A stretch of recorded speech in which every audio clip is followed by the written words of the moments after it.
Joining me now from Sheikh Jarrah is Mohammed Al-Kurd, who was forcefully evicted from half of his home in East Jerusalem by Israeli settlers. Mohammed, it's great to see you again. We spoke earlier, not too long ago, about the situation you and your family and others have been facing. Walk us through the situation, what it has been like for you and your family over the last few days in this latest escalation that we've seen play out.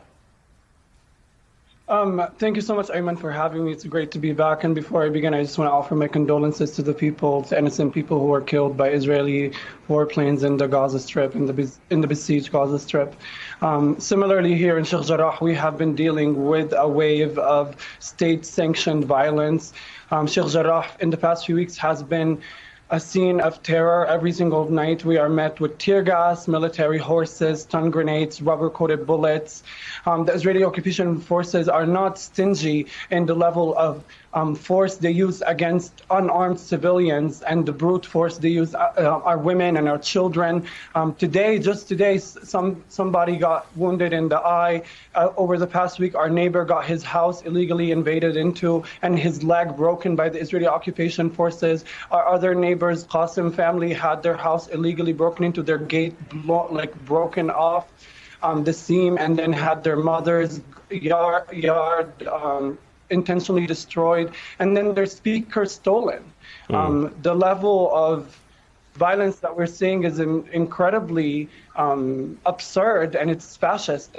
I have been trying to shower for the past 3 days, and I still cannot get the skunk water off of my clothes, off of my skin. The chemically manipulated skunk water they use on protesters just for standing in front of our houses and saying no to state-sanctioned ethnic cleansing. Mohammed, the Israeli government, as you've probably seen, has called this a private land dispute. I want you to tell us and our viewers what this is for you and your family and other Palestinians experiencing this, and to those who say this is working its way through the legal process and through Israeli courts. What would you say to them?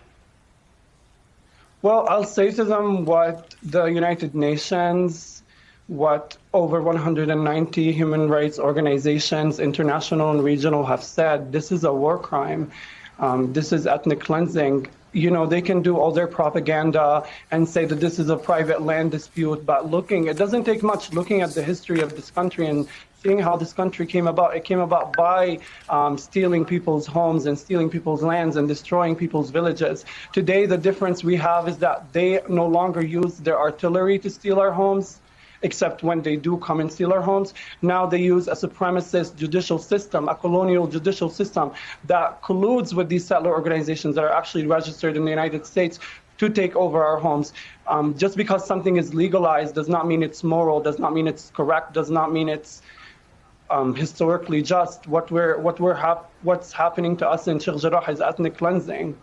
I want to give you a chance also. I'm not sure if you've heard the U.S. State Department. They would not explicitly say whether Palestinians have a right to self-defense when they were asked about that yesterday's briefing. What do you make of how the U.S. and the international community has responded to what is happening to your family? They are saying, the spokesperson for the State Department is saying today, that you have a right to safety and security while Israel has a right to self-defense. What do you say to U.S. officials in the international community?